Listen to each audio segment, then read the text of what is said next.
Ainda falando sobre esse momento de conflito no Oriente Médio, a gente recebe agora o professor da Escola de Comando e Estado-Maior do Exército, o Sandro Teixeira. Professor, obrigada demais, hein, pela gentileza da entrevista. Obrigado a você, Elisa, pelo gentil convite e a toda a audiência.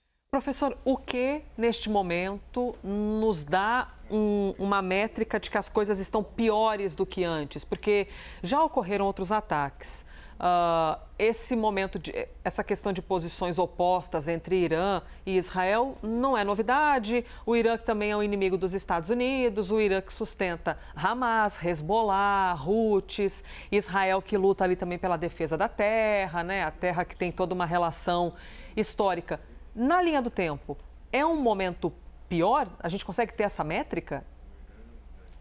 Infelizmente, Elisa, a gente consegue ter essa métrica e, infelizmente, talvez seja o momento mais agudo dessas relações entre Israel e Irã, no sentido de que a gente está vendo ataques diretos. Então, entre os anos 2000 até mais ou menos 2023, você tinha entre Israel e Irã uma coisa que era chamada em Israel de a guerra entre as guerras, ou seja, uma guerra nas sombras, na qual tanto iranianos quanto israelenses lutavam utilizando meios de inteligência, operações encobertas, clandestinas, assassinato de cientistas nucleares, por exemplo, por parte de Israel, e por aí vai, para que você tenha a questão de impedir, né? Sempre foi uma preocupação de Israel a busca por impedir que o Irã desenvolvesse um artefato atômico, porque desde os anos 2000, Israel considera que o Irã é a principal ameaça à sua existência, não só no Oriente Médio, mas como a existência do próprio Estado de Israel enquanto entidade coletiva. Então,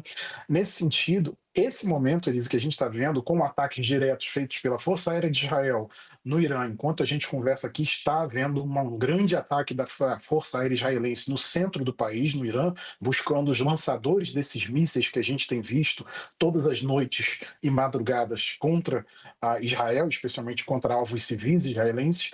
E, por outro lado, você tem o Irã fazendo o lançamento desses mísseis, buscando reagir contra a ação israelense ousada de tentar impedir que o Irã tenha um programa de mísseis e foguetes, tenha um programa nuclear, ou seja, a própria coisa que dá o status de potência regional ao Irã.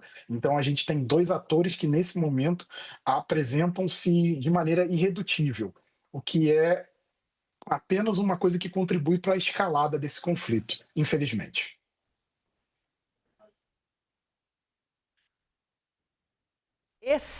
Falei certinho, professor? Falou certinho. Então, para não perdermos a amizade aqui com o professor e eu compartilhar a pronúncia correta. Américo Martins também participa da entrevista. Américo? Obrigado, Elisa. Professor, muito bom dia, muito obrigado por essa oportunidade.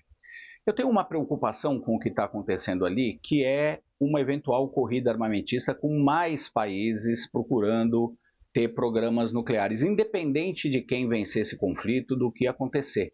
Porque, afinal de contas, o Irã está sendo atacado porque procura ter uma arma nuclear. Outros países podem flertar com essa ideia e teriam interesse em eventualmente ter essa arma. Até porque, se o Irã tivesse essa arma, muito dificilmente o Israel atacaria nesse momento.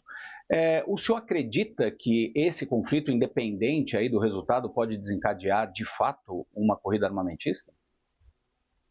Américo, muito obrigado. Para você, eu tenho que dar boa tarde, porque você está de Londres. Então, sem dúvida, esse conflito pode acarretar não só uma corrida pela questão nuclear, mas também por outras questões de armas de destruição em massa que seriam mais baratas do que um programa nuclear. Então, armas químicas, armas biológicas e por aí vai. Então, sem dúvida, é um conflito preocupante. Entretanto, há um lado também, porque diversas dessas nações, principalmente sunitas, como a Arábia Saudita e como a Jordânia, não têm se manifestado muito publicamente desde o ataque israelense na para a região já era na sexta-feira, aqui no Brasil ainda era quinta-noite. Então, porque o fato é de que ali um Irã nuclear fatalmente colocaria uma Arábia Saudita buscando um meio de equivalência ao Irã, uma Arábia Saudita nuclearizada, o que poderia arrastar toda a questão no sentido da gente pensar isso, toda essa questão de uma capacidade nuclear desenvolvida pelos países da região. Então, nesse momento, a, a gente pode ver não só países da região, como outros países em outras áreas do globo, mas também a busca do próprio Irã de acelerar o seu programa nuclear. A gente sabe que Israel conseguiu atingir parte do programa nuclear, mas não todo.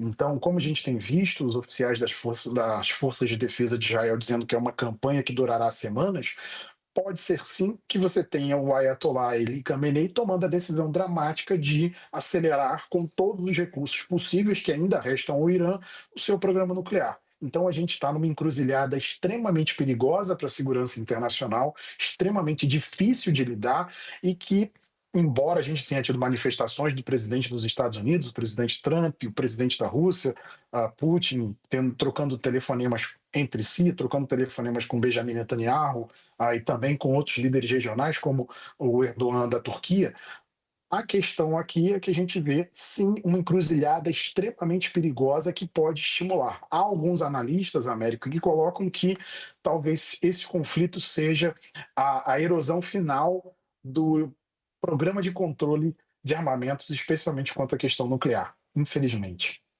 Tanto que nós temos aqui a informação que chega pela nossa redação nos Estados Unidos, que é Israel diz ter destruído 1/3 dos lançadores de mísseis do Irã. Claro que essa informação é dita por Israel e é estranho a gente dizer isso. É Israel que está dizendo ou é o Irã que está dizendo. Porque num conflito, né, Américo, Basília, Isabel Meg, e o professor também sabe ainda mais isso.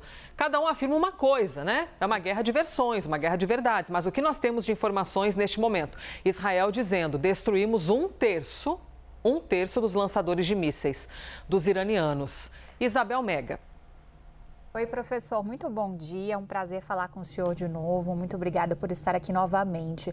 Professor, pegando até como gancho essa informação que a Elisa traz para a gente, queria que o senhor ajudasse a gente a analisar como está esse equilíbrio de forças entre um lado e o outro. A gente sabe que entrar numa guerra, e a gente ainda não pode chamar de fato esse conflito de uma guerra propriamente dita, mas usando a expressão entrar numa guerra é algo muito caro. E a gente tem um sistema muito sofisticado de defesa de Israel e do outro lado ameaças que Israel afirma receber, ameaças nucleares do Irã. Como fica esse equilíbrio de forças? E se o senhor puder comentar também, a gente passou o final de semana aqui na cobertura e explicando muito sobre como a inteligência iraniana também foi colocando essas estruturas numa profundidade enorme para baixo da terra, né? 90 metros para baixo da terra dessas estruturas nucleares. Como é que isso desafia também as forças de inteligência de Israel em mirar essas estruturas, já que são alvos muito difíceis de serem atingidos?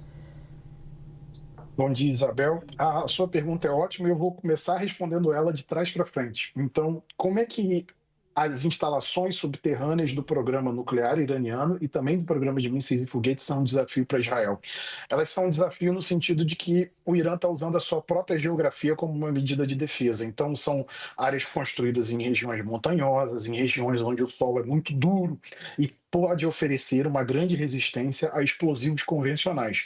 Por isso, a gente tem visto, durante todo o ano de 2024, apelos incessantes do Netanyahu e de várias figuras importantes em Israel, e pedindo bombas daquilo que a gente chamaria de bunker busters, ou seja, seriam bombas com capacidade de profundidade, ou seja, capacidade de penetrar em determinadas profundidades. Em alguns casos, elas conseguem passar até 500 metros debaixo da terra e explodir. Então, esse seria o cenário. A estimativa que você teria de algumas informações com razoável confiabilidade do programa iraniano é de que boa parte das instalações estariam entre 30 a 150 metros abaixo do solo. Então, aqui a gente teria capacidade de armamento para a destruição desses meios. A questão também é que há um desafio de inteligência e uma guerra nesse sentido, uma guerra nas sombras entre Irã e Israel, entre o Irã criar novas áreas para esconder os desenvolvimentos desse programa, esconder centrífugas e por aí vai, e por parte de Israel de localizar essas áreas. Mas, para além dessas áreas, Israel também, nos últimos anos, devido à dificuldade de você localizar esses laboratórios, essas áreas de fabricação, essas áreas de enriquecimento de urânio, essas áreas de produção de centrífugas, Israel passou a ter uma estratégia de atacar diretamente as pessoas envolvidas nesse cenário. Então, cientistas do programa nuclear, figuras da Guarda Revolucionária Iraniana que estão ligadas a esse programa nuclear foram alvo desses ataques.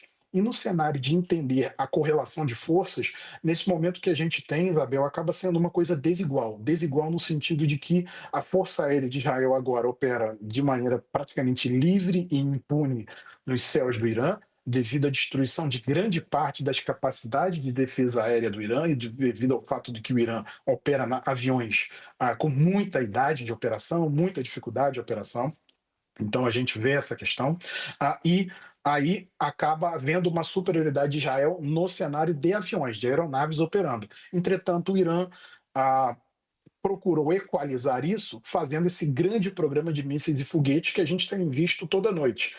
Em alguns casos, até mísseis hipersônicos, que são uma grande dor de cabeça para a defesa aérea israelense, porque eles só podem ser interceptados no espaço, com o sistema que a gente tem traduzido no Brasil como o SETA, Seta ou Flecha, que é o Arrow no original em inglês. Então, esse sistema só pode ser interceptado no espaço. Então, isso dá uma amostra também do tamanho de recursos que os dois países envolveram nas suas indústrias de defesa e, de certa maneira, para se enfrentarem, porque o Arrow foi pensado justamente no Irã e os mísseis balísticos iranianos foram pensados visando atacar Israel. Então, aqui a gente tem um grande confronto que estava sendo escrito já há algumas décadas, agora acontecendo.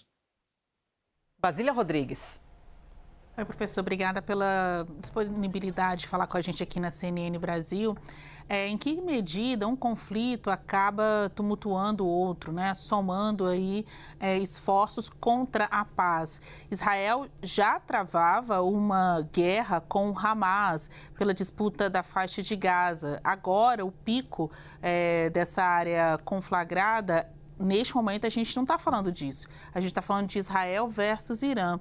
Em que medida um conflito acaba servindo de cortina de fumaça, tirando o foco do outro, já que todo mundo até aqui, levando em consideração o que a comunidade internacional estava realmente preocupada naquela região, era acabar com a disputa com o Hamas e até, quem sabe, oportunizar o reconhecimento do Estado palestino. Mas agora a gente só fala de Israel e Irã. Como que um conflito acaba tumultuando mais ainda o outro e distanciando a possibilidade de paz?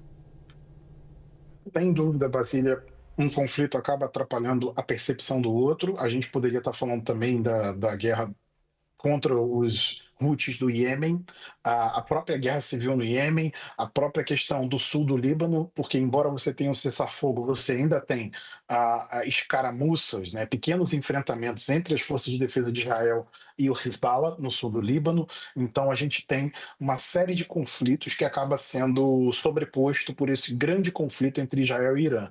O fato é de que, na percepção, quando a gente olha na percepção regional do conflito, todas essas partes são todos esses enfrentamentos são parte de um grande conflito, que é literalmente o conflito pelo Oriente Médio, pela primazia regional, que de um lado você tem o Irã buscando cercar Israel com aquilo que a gente pode dizer que é aquilo que seria o chamado eixo da resistência, que passou a ser enfrentado por Israel com muita intensidade após os ataques de 7 de outubro, e por outro lado você tem Israel olhando para esse momento de diversas guerras, tentando entender que esse é o momento de definir uma nova geração, um novo momento no Oriente Médio. Então, o combate duríssimo em Gaza, com consequências civis extremamente terríveis, sem dúvida. A faixa de Gaza é um teatro de operações que tem uma população no meio.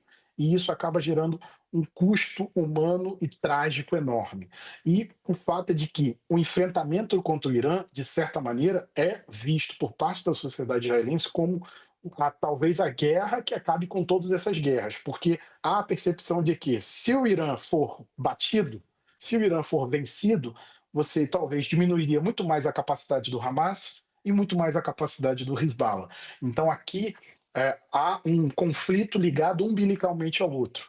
Entretanto, é óbvio, e concordo quando você coloca que a gente acaba não percebendo o conflito e cabe lembrar, eu que faço acompanhamento profissional do conflito, eu posso dizer a você, continuam as operações em Gaza, continuam os escaramuços no sul do Líbano, mas o fato é de que nesse momento a gente está vendo entre Israel e Irã talvez as semanas definidoras para todos esses três conflitos que estão interligados em um conflito, um grande conflito pela região.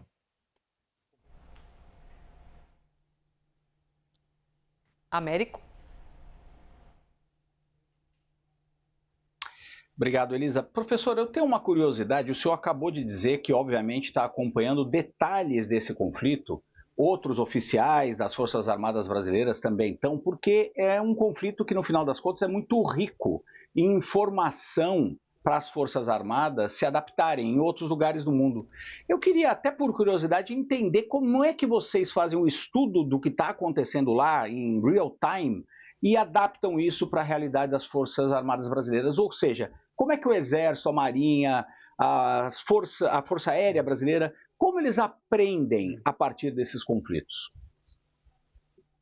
Bom, Américo, é uma ótima pergunta, porque a gente olha para esses conflitos como um momento de aprendizado da utilização de novas tecnologias, uma nova utilização de velhas tecnologias, em alguns casos. A gente tem visto aí, por exemplo, o Irã lutando contra Israel, utilizando estratégias para sobrepujar a defesa aérea israelense. Então, fazendo grandes salvas para que sobrecarregue o domo de ferro, por exemplo, e consiga atingir diversos alvos na área de Israel. No caso do lado israelense, a gente tem olhado como Israel fez uma campanha para destruir as capacidades de defesa aérea.